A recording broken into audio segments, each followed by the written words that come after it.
Bon début de semaine à toutes et à tous, mesdames et messieurs. Merci de faire confiance au journal de la ville et tout de suite le sommaire.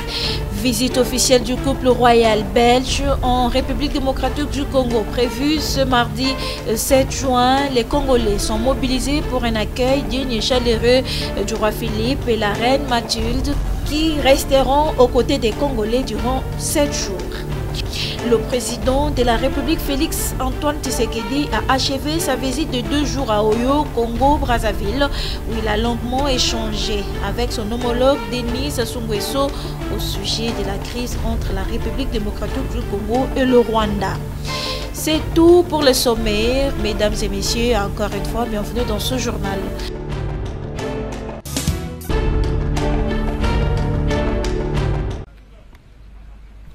Deuxième journée et la fin de la visite de travail du président de la République Félix Antoine Tshisekedi Tshilombo ce dimanche 5 juin 2022 à Oyo, en République du Congo, dans le département de la Cuvette, à plus de 400 km de Brazzaville, la capitale. C'est une visite qui a été marquée par des entretiens en tête-à-tête du chef de l'État avec son homologue congolais Denis Sassou Nguesso. Cette rencontre intervient sur le plan bilatéral dans un contexte de raffermissement de bonnes relations d'amitié et de coopération entre Kinshasa et Brazzaville, et sur le plan sous-régional dans un climat de discorde causé par le différend qui oppose la République démocratique du Congo et le Rwanda, soutenant le M23 qui attaque le pays dans la partie est du territoire national. Au cours du point de presse animé à l'aéroport, à l'issue de leurs entretiens, le président de la République Félix Antoine Tshisekedi Tshilombo a réitéré sa bonne foi, sa volonté et sa détermination d'engager la RDC sur la voie de la paix avec tous ses pays voisins pour la stabilité et le développement de la sous-région. Hélas, cette paix, recherchée depuis son avènement à la magistrature suprême, n'est pas à considérer comme un signe de faiblesse, a renchéri le chef de l'État. Dès mon accession au pouvoir, j'ai voulu envoyer un message très clair à tous les pays frères voisins, un message de paix, un message de solidarité pour que nous puissions ensemble nous liguer.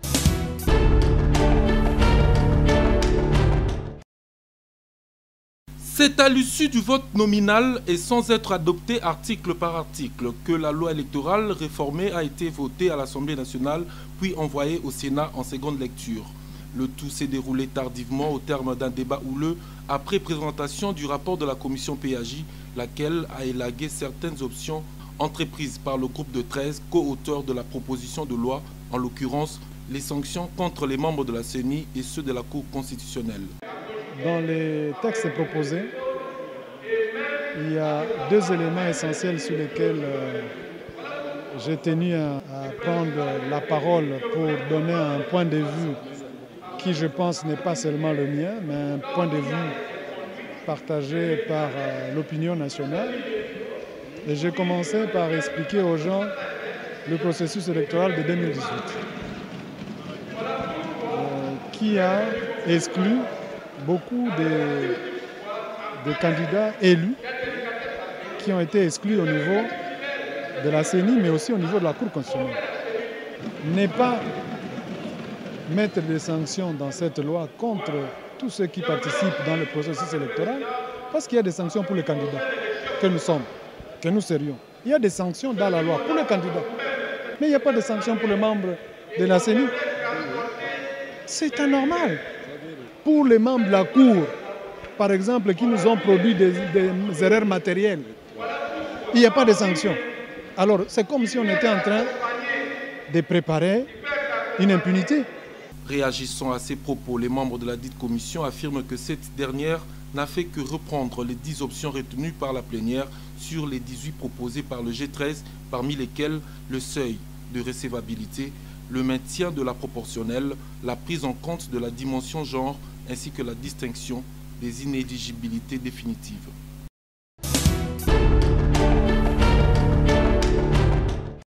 Hausse des prix des transports en commun dans la ville de Kinshasa par le chauffeur taxi-bus et Wewa, la voie citoyenne. La voici que dirige Dieu merci Bachino Bakole dénonce et attire l'attention du gouvernement provincial pour mettre fin à ces phénomènes qui dérangent et perturbent les calculs des citoyens congolais déjà abattus par la hausse des prix du panier de la ménagère.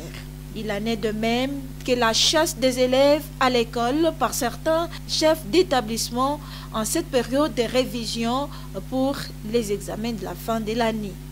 La voici leur demande de respecter les droits de l'enfant et le droit de l'homme en milieu scolaire. C'était au cours d'une déclaration tenue ce samedi 4 juin 2022 à Kinshasa. Les autorités de la ville-province de Kinshasa sont saisies de la situation et elles sont parmi les auteurs des violations de l'arrêté urbain portant fixation des prix de transport en commun et trajets de transport en vigueur. En date du 10 janvier 2022, la voici a mis à leur disposition les recommandations issues monitoring organisé par la même structure en période du 21 au 31 décembre 2021 où nous les avons adressé des recommandations par rapport à la hausse des prix, aux tracasseries des agents de la police, des services de contrôle et des services de sécurité. Ces recommandations sont ignorées par leurs destinataires. Après analyse et débat sur les deux points si haut précités, avons recommandé ce qui suit au gouvernement central, à travers les ministères sectoriels, d'instruire aux chefs d'établissement des écoles publiques de l'État de ne plus chasser les enfants à cette période de révision et des examens de fin de l'année. Au gouvernement provincial, à travers le ministère des Transports et l'hôtel de ville, d'instruire aux responsables des services concernés du respect scrupuleux de la grille des tarifs sur l'arrêté en vigueur.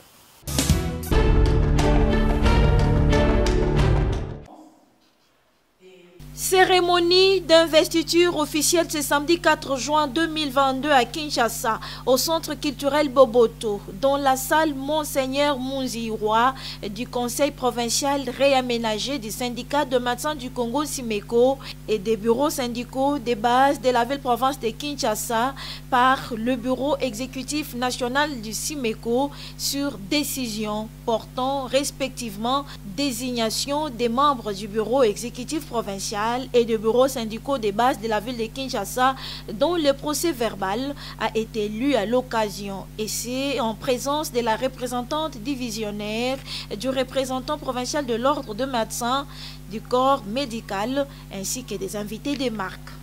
Les membres du conseil provincial du Simeko et les bureaux syndicaux des bases de la ville de Kinshasa investis en séjour ont pour mission d'implanter les Simeko partout, et c'est en attendant l'organisation des élections au sein de ces syndicats prévus en novembre 2023.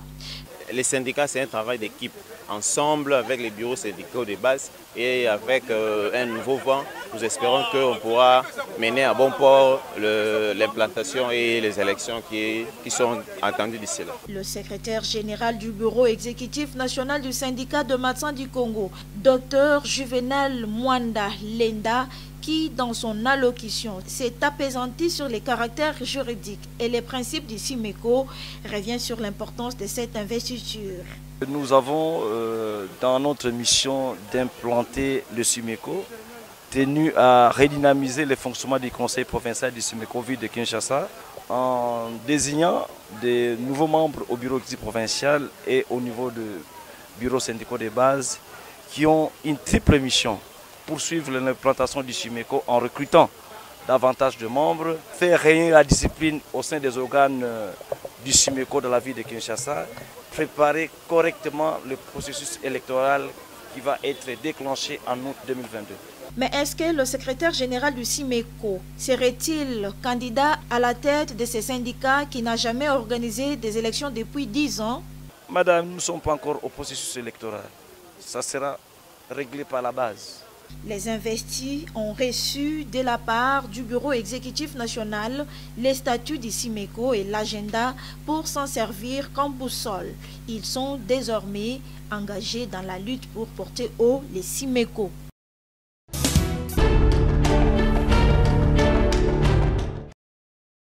À l'occasion de l'anniversaire de Jeannette Kabila et Joseph Kabila, l'ONG Appui à la communauté rurale pour le développement durable et la protection de l'environnement à Cordep, que dirige Safi Kazadi, dote la population de Mongafula, quartier Lutendele, village, d'un pont bétonné pour la traversée des habitants qui avaient des difficultés pour vaquer librement à leurs occupations. Ces ponts construits pour la mise en valeur de la résolution verte, semences maïs variété JKK 981 va servir la population de s'organiser. La somme qui était restée pour la finalisation de ces ponts, la présidente de la Cordep, Safi Kazadi, l'a remis aux notables de Lutendele village ce dimanche 5 juin 2022. On a payé tout ce qu'il fallait. On a terminé et ici, je crois que je partirai avec notre honorable Jeannette Kabila. Si on est arrivé à réaliser cette œuvre, c'est parce qu'on est parti avec le mot qu'elle ne cesse de nous mettre en éveil de conscience pour une prise de conscience. Organisez-vous. Voilà, avec le mot organisez-vous, nous sommes arrivés à réaliser notre pont qui est très important pour la mise en valeur rapide de la révolution verte avec maïs variété JKK 981. JKK, c'est Joseph Kabila Kabange qui est l'initiateur de la variété et le 981, c'est une référence scientifique. Ému de joie, les habitants de Lutendele et les conducteurs des motos remercient la présidente de la Cordep pour les gestes posés. Bando leka na difficulté makasi ndenge tomoni bazosala pont do ezane sengo tozane sengo biso ba mota surtout pona biso eze sengo makasi bon bande kwa Lutendele to soutenir mama Safi Kazadi nazane sengo makasi po pont oyo ezaki okoza na ba charge moyen moto et traverser et tikayoti na ndako ezate to remercier ma Safina oya sali. Mais bien avant la remise de l'enveloppe pour la finalisation des travaux de ces ponts, la présidente de l'ONG à Cordep a donné une formation sur la sémence variété maïs JKK.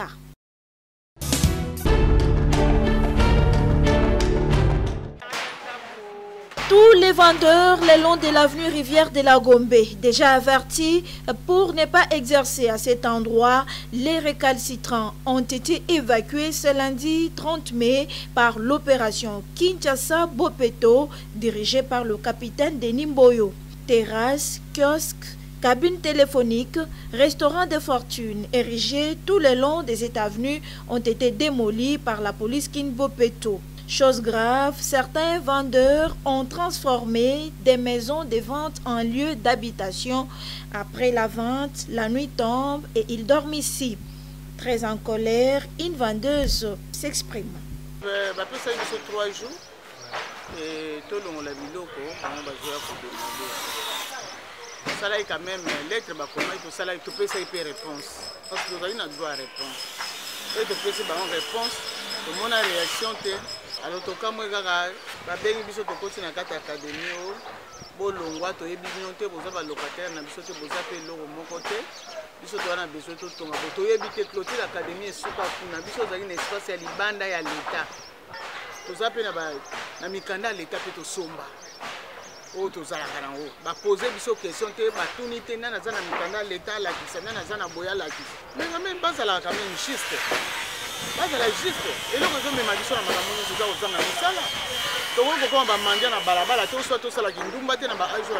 Pour le capitaine Denis Mboyo, toutes les constructions anarchiques et ventes dans des conditions non autorisées par l'hôtel de ville sont prohibées.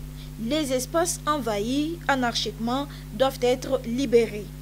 Awa tozana avenue Rivière, pembeni ya Institut Académie des Beaux-Arts.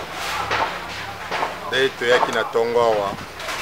On a kolongola bandeko nyonso to batonga kitolo ya mir ya Académie des Beaux-Arts na cadre ya opération Kinbopeto.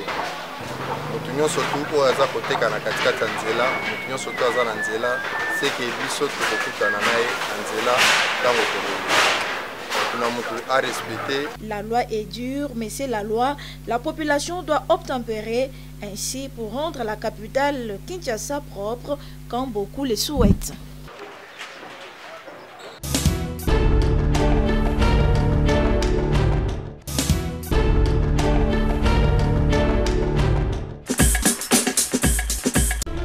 Nous sommes arrivés à la fin de ce journal de la ville, mesdames et messieurs. Merci de l'avoir suivi. Le prochain rendez-vous est fixé pour ce mardi.